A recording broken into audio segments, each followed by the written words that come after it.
Magandang araw po sa inyong lahat. Kamusta po kayo? Bagamat tayo ay nasa Modified Enhanced Community Quarantine dahil na rin sa patuloy na pagkalat ng sakit na COVID-19 pandemic, ay naway okay lang po tayo sa pang-araw-araw nating pamumuhay. Ngayon po ay may nais po akong ibahagi sa inyo. Kamakailan po ay may in-order po sa Shopee at kamakailan din ay dumating na rin po siya. Ito po ay yung tinatawag na slow or controlled release container. Ito po yung itsura niya.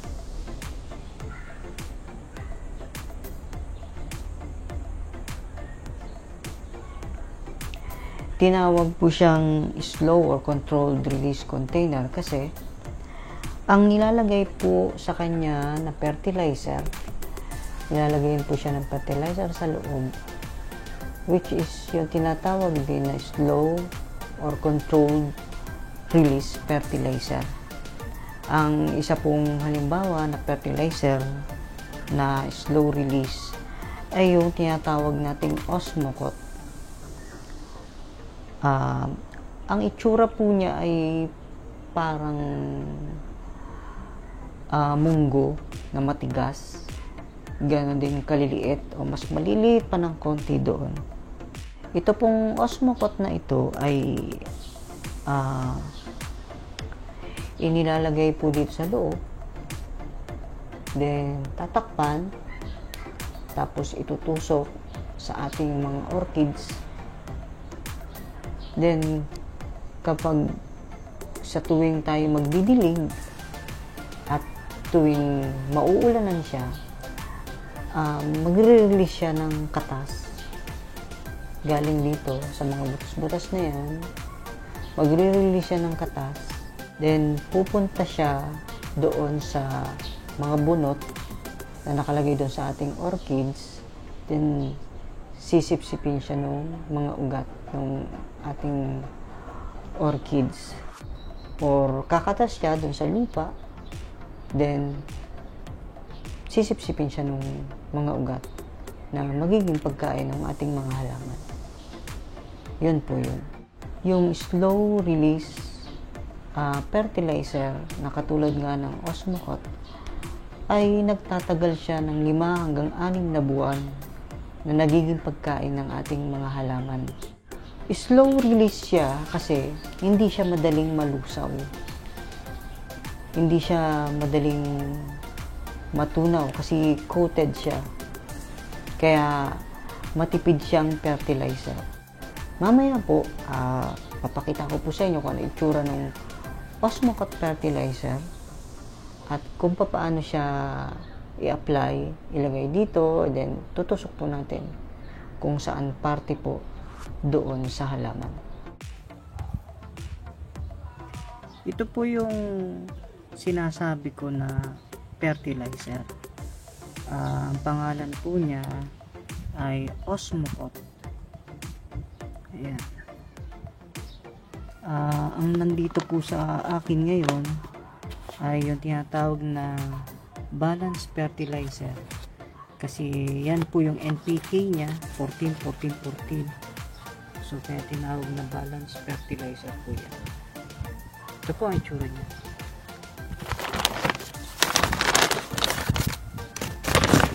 Yeah. Ang itsura po niya ay parang munggo.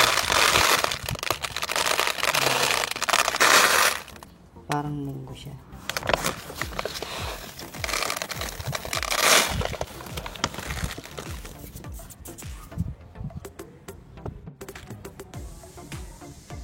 So, ganito po ang paggamit niya.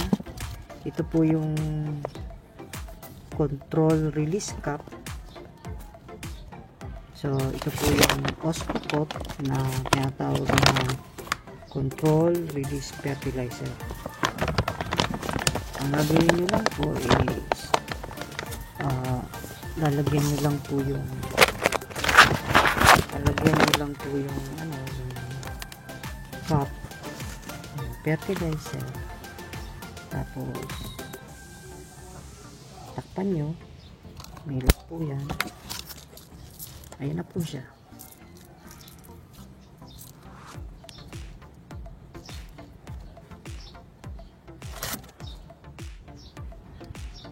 So meron po tayong isang orchids dito. Ayan po. Nakalagay po siya sa gantong basket. Tapos sabit lang po siya. Sabit po. Ganito po ang paglagay niyan. Ito po yung fertilizer cup, control release fertilizer cup. Tapos tutusok nyo lang po siya. Yan po. Huwag pong direkta doon sa gitna o dito sa may ugat, para iwas po tayo na masunog yung kanyang ugat pag nasobrahan. So dapat malayo. Kuha lang kayo ng isang lugar, so ba't dito tusok nyo lang po siya. Ayan na po. Then once na madiligan po siya, maulanan, kakatas po yan. Then yung katas pupunta po rito sa mga bunot. Then sisipsipin po siya ng mga ugat. Yan po siya.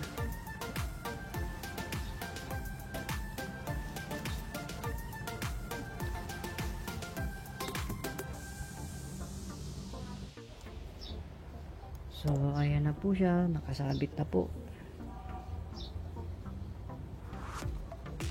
Then ayan na po siya.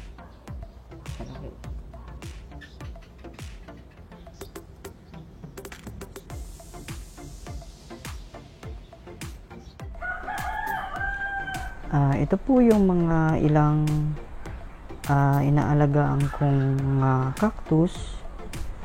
Ayan po. Iba may mga buko na ulit, pabulaklak na. Nilalagyan ko din po sila nung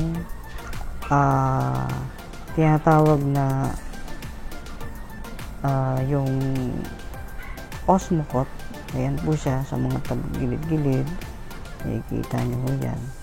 And then yung slow controlled cup na pinakita ko po sa inyo kanina, hindi lang sa orchids pwede, kahit dito po sa mga alaga natin na cactus, tusok nyo lang sa pinakang tabi. Ayan po, pwede na po siya. Then every time na magdidilig kayo, patamaan nyo lang po siya para kumatas. And then, para ma-absorb din ng inaalagaan yung cactus. Mag-iiwan po ako ng link sa baba para in case na gusto nyong itry, alam nyo po kung saan bibilhin. Ayun po, sana po ay may natutunan kayo sa tinalakay ko ngayong araw na ito. At ika nga, sabi nga ng mga vlogger ay kung nagustuhan nyo ang video ito, ay huwag na namang kalimutang i-like at mag-subscribe na rin kayo.